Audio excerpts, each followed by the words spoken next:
Charlie Morningstar is the owner of the Hazbin Hotel, so kind of Alastor's boss? Not really. She didn't hire him or anything. He showed up one day and started hanging around the hotel. She does give him assignments, but I don't get the impression he does anything but what he wants. Just look how gingerly she criticizes his terrible commercial. Yeah. One note. Alastor, I mean, first off, thank you so much for making this. Seriously, amazing. But, maybe the tone is a bit off. We want people to want to come here. This makes it look, bad. Alastor and Charlie are nearly strangers at the beginning of the series, and over the course of 6 months, their relationship grows so much. In the early episodes, we see that Charlie appreciates his help, but is put off by his methods. Please! Alastor, I think he's had enough.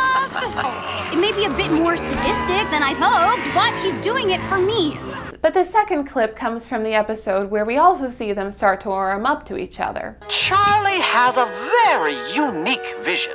I am happy to fulfill her bizarre requests. Oh, thank you, Alastor. Quite an impressive young lady. We're all very proud of her. As we've already gone over in the last episode's section on soft power, a lot of this warmth on Alastor's part is to goad Lucifer into helping, but there's a second side to this. Look how pleased Charlie is to hear his praise. She accepts his hand on her shoulder and coos in delight at his verse in Hell's Greatest Dad. I'm truly honored that we've built such a bond. What's more, he had to have known she would respond this way because it's the only way his bluff would work. It's hard to convince someone you've gotten close to their daughter if she shies away or stands there awkwardly in response to your casual shows of affection. Charlie's opinion of Alastor really starts to shift in episode 7. At the start of the episode, she's in bed feeling sorry for herself, and he comes to check on her. Oh, Charlie, you look an absolute mess. She asks him how he can sit there smiling while everyone around him suffers. Oh, fuck you, Alastor. All you do is stand there smiling while you watch us struggle and fail. I don't know how you can enjoy all the suffering so much. He corrects her and explains the soft power of a smile. Just because you see a smile, don't think you know what's going on underneath. A smile is a valuable tool, my dear. It inspires your friends, keeps your enemies guessing, and ensures that no matter what comes your way, you're the one in control. Which she later adopts into her own soft power toolbox. What's that you said about smiles? Good girl. He then takes her to Cannibal Town, where he lends her his contacts in service of her mission. On the way, she opens up a little more and tells him about her relationship drama, indicating that she sees him as a confidant. 3 years! 3 years I've been sharing my life with her, and I tell her everything. My hopes, my dreams, my insecurities, my embarrassing habits, what fucking deodorant I like. And she keeps something like this from me? Why would she lie for so long? Does she think I wouldn't accept her? What about me?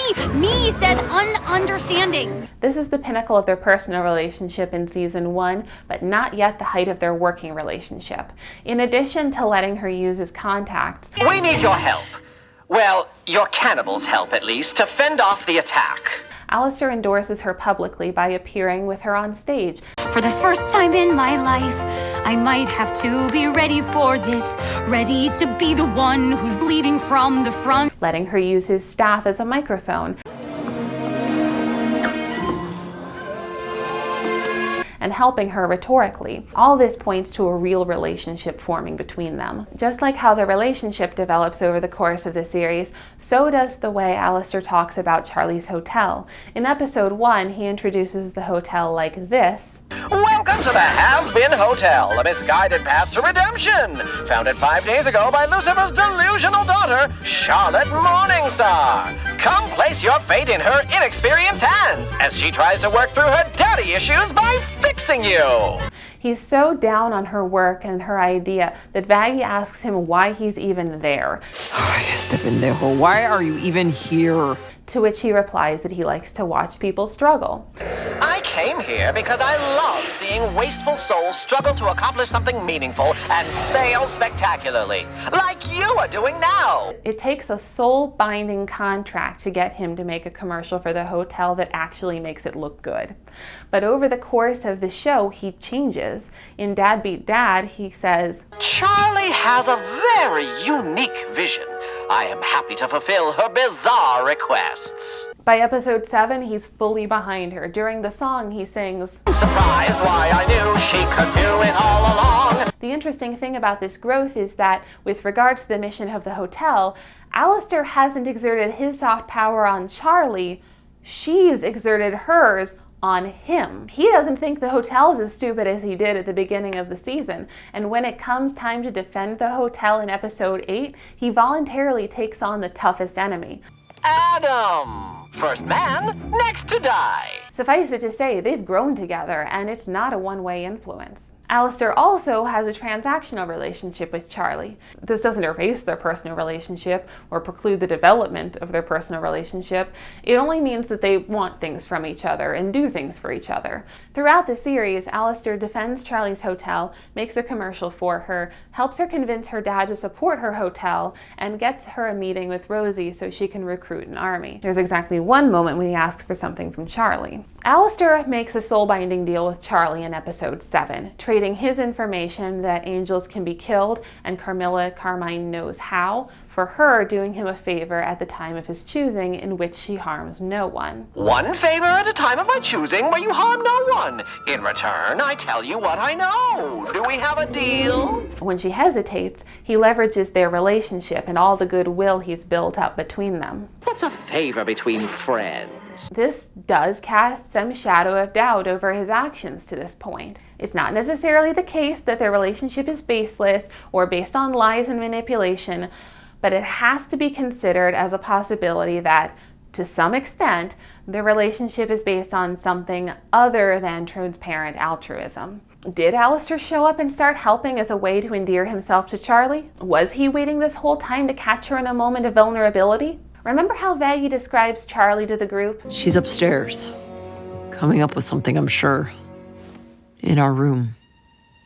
Alone. For a sadistic predator from hell, this sounds like a great opportunity to strike a bargain. We get confirmation of this later in the episode that this is indeed how he does business when Rosie lets him know. You know, Alastor, I got a primo connect on a guy with about 8 blocks of territory and not enough goons to run it. Prime pickings for a deal to be made, my friend. He waits for people to be down on their luck to leverage that weakness to his favor. So when he hears that Charlie's feeling vulnerable, he goes to see what kind of deal he can strike. Check out the way he's drawn in the moments leading up to their deal. Heaven refuses to listen, even if they did. I can't prove the hotel works. Listen to the music. He's sinister. He's plotting.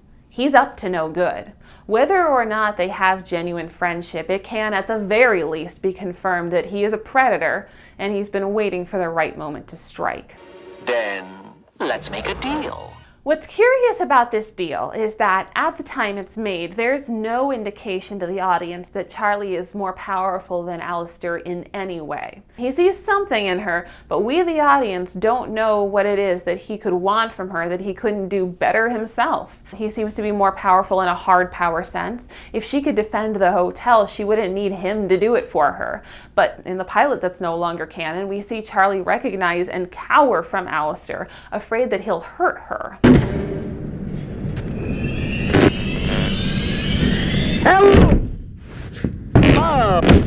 Hey, Vaggie? What? The radio demon is at the door. She doesn't feel protected either by her own power or her birthright. When she shows the hotel to her dad, she even says that if it weren't for Alastor's help, they wouldn't have been able to pretty it up as much as they have. Without Alastor, we wouldn't have been able to pretty it up this much. So the favor he's asking might not be a matter of hard power, because anything she can do, he can do better. However, he also seems to be more powerful in a soft power sense. Throughout the series, Alastor frequently uses mass media and personal relationships to his advantage, while Charlie struggles to do the same. She pitches her hotel to the Heaven Embassy, to individuals in the street, to her own father, to heaven itself, and fails every time. In episode 4, Vaggie points out that Charlie doesn't really use the power that comes along with being Princess of Hell. Ugh, why is this so hard? What am I doing wrong? Well, I mean, you're the Princess of Hell. So? So you don't really use the power that comes with that, which I love about you. But maybe you can, I don't know, command a little more authority. And we get some insight into the fact that she doesn't use her soft power because she feels mean when she does. But that's so mean. She has to learn how to command a crowd's attention, and we finally see her start to come into her own in episode 7, as she finally convinces someone that her hotel is a good idea. But she hadn't yet done that when she made the deal with Alastor. In fact, he remarks on this failure. Shouldn't be a problem. It's not like you've ever failed to inspire before. So I don't get the feeling that he wants her soft power either. Whatever she could do, he's much better at stirring up a crowd. First, it could be that he's interested in her latent power, trusting that she'll grow into a powerful ally by the time he needs her. He indicates this as he and Rosie sing, Like her daddy, she is badly powerful. There are two potential angles to this, both of which he states in his verse of Ready for This.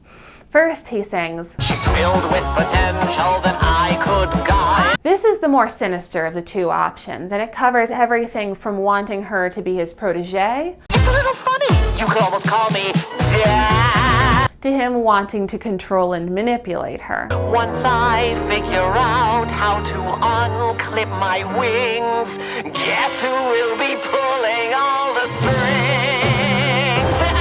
Both of these are bad. We don't want series protagonist Charlie Morningstar to be manipulated by or to become a violent psychopath. We root for her because she's found the good in souls gone bad. She's the beating heart of the show, and the point is that she doesn't waver on this. Alternatively, he also sings, I concur. Stick with her, you'll be on the winning side. This line gestures to a very different dynamic. He sees that she's starting to grow into her power and sees her as a powerful ally or even a protector. Alastor is a very strong demon, but at the end of the day, he's just a demon. Luckily for us, we know their relative strength because Vivian Medrano released a chart indicating everyone's power levels. This chart was somewhat controversial for reasons I'll get into in a future video on Charlie's use of rhetoric, but it is useful. There are 8 levels in this social pyramid, and while Charlie is second only to Lucifer himself, Alastor isn't even in the top half. They are not equal, not even close. The only reason Charlie relies so heavily on him is because she's immature and hasn't yet come into her ability to wield her full power.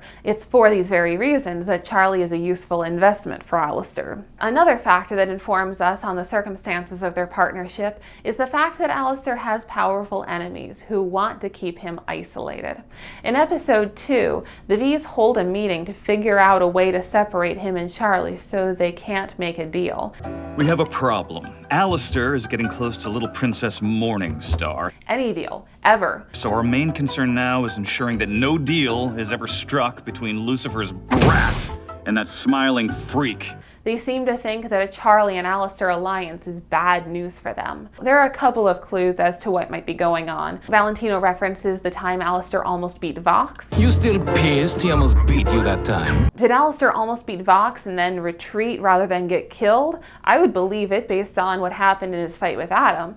Radio's not dead, but it is ending this broadcast.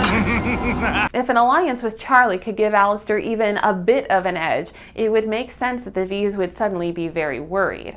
However, Alastor doesn't seem to be thinking about them when he makes the deal with Charlie. He's clearly got other bigger fish to fry. The second possibility for the reason why he might want a favor from Charlie, now going beyond the idea of him borrowing her power for some project of his, is that he needs her to break the deal that binds him. Join me next time for the details and implications of this deal and some of my personal theories to round out our time with Alastor.